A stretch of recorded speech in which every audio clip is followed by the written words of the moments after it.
آج کی تحریر کا عنوان ہے بچھو آنکھیں۔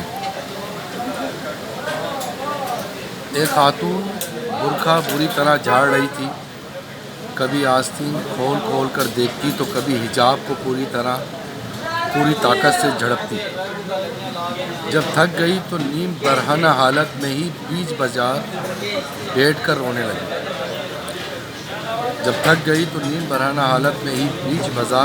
رونے لگی۔ میں نے ہمت کر کے پوچھا، کیا ہوا؟ آپ کیوں پریشان ہیں؟ کیا کوئی موذی کیڑا یا بچھو وغیرہ آپ کے برقعے میں گھسا ہے؟ بولی، نہیں، 1 گھنٹے سے بازار میں ہوں، کئی آنکھیں اس برقعے میں اٹک گئی ہیں۔ وہ مجھے سینے، ران، کمر، بازوؤں پر کاٹ رہی ہیں، بس وہی نکال رہی ہوں۔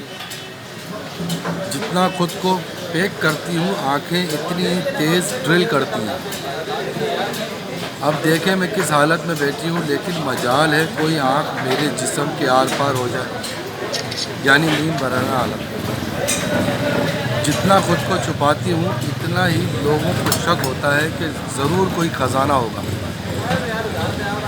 اب سب کے سامنے بیٹھی ہوں، سب دیکھ لیں، میں بھی عام سی ایک عورت ہوں، کچھ نیا نہیں، باقی عورتوں سے کچھ الگ بھی نہیں۔ بھیا، یہ دنیا کسی حال میں خوش نہیں، پردہ کرو تب کوشش کرتے ہیں برقعے میں گھس جائیں، اور جب پردہ نہ کریں تو بری عورت کہتے ہیں۔ میں بولا، بہن اپنی فطرت سے مجبور ہے یہ اپنی فطرت سے مجبور ہیں، اسے آرام سے ہاتھ آیا شکار پسند نہیں۔ یہ ہر معاملے میں جنگجو ہے۔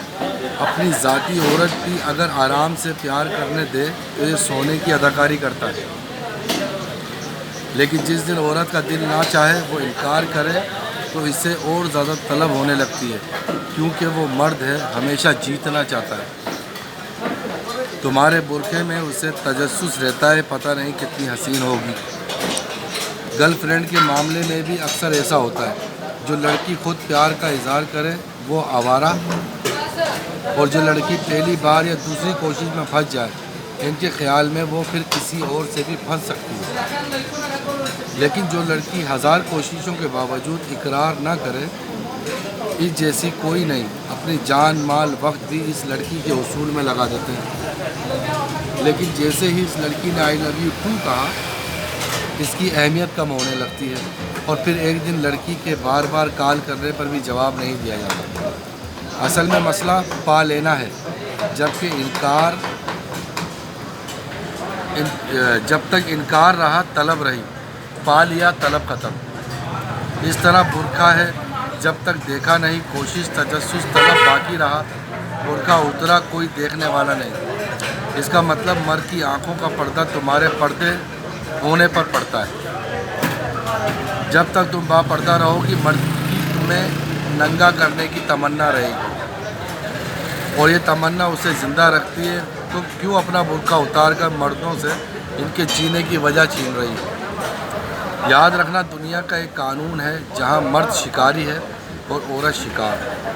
وہ اپنی بیوی ہو یا غیر، سب کو طاقت، پیسے کے زور پر حاصل کرنا چاہتا ہے۔ یہ بھی خواہش رہتی ہے کہ عورت نخرے کرے، انکار کرے، چیخے چلائے۔ چھوٹی سی کوئی بے-زر سی عورت چاہیے ہوتی ہے،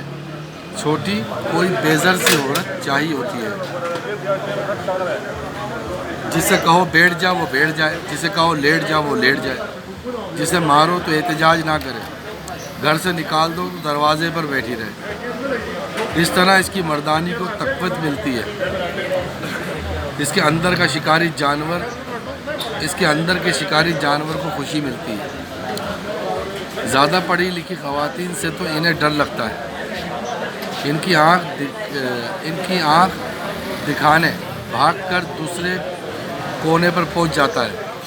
ان کی آنکھ دکھانے کے دیر ہوتی ہے، یہ بھاگ کر گلی کے دوسرے کونے پر پہنچ جاتا ہے، اور پیٹھ پیچھے اسے طوائف اور فاحشہ گردانتا ہے۔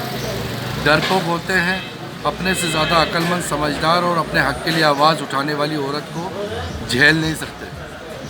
فوراً طلاق دے کر دوسری معصوم سی حلال جانور جیسی عورت لے آتے ہیں، کل اگر ذبح بھی کریں تو آواز نہ نکالیں۔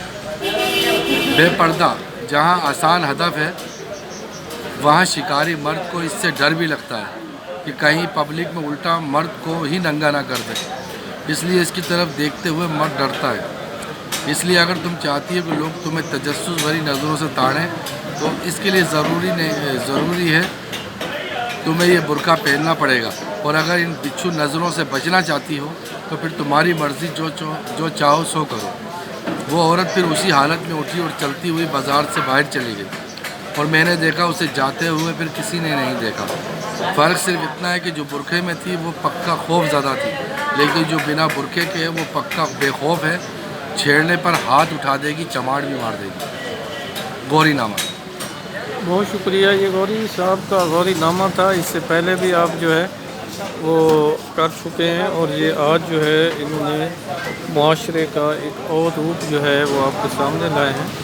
تو غوری نامہ گائے بگائے آپ تک پہنچتا رہے گا۔ آپ کے فیڈ بیک کی ضرورت ہوگی، آپ کے کومنٹس میں جا کے آپ اس کا بات کر سکتے ہیں کہ یہ حقیقتیں جو ہیں یہ ہیں تو حقیقتیں ہی، تو یہ غوری نامہ میں جو آ رہی ہیں اس سے آپ کتنا اتفاق کرتے ہیں یا اختلاف کرتے ہیں۔ تو ہمارے چینل کو سبسکرائب کریں، لائک کریں، شیئر کریں، اور ارد گرد کے ماحول کو جانچنے کی کوشش کریں اور مثبت پہلو کو سامنے لانے کی کوشش کریں۔ بہت شکریہ۔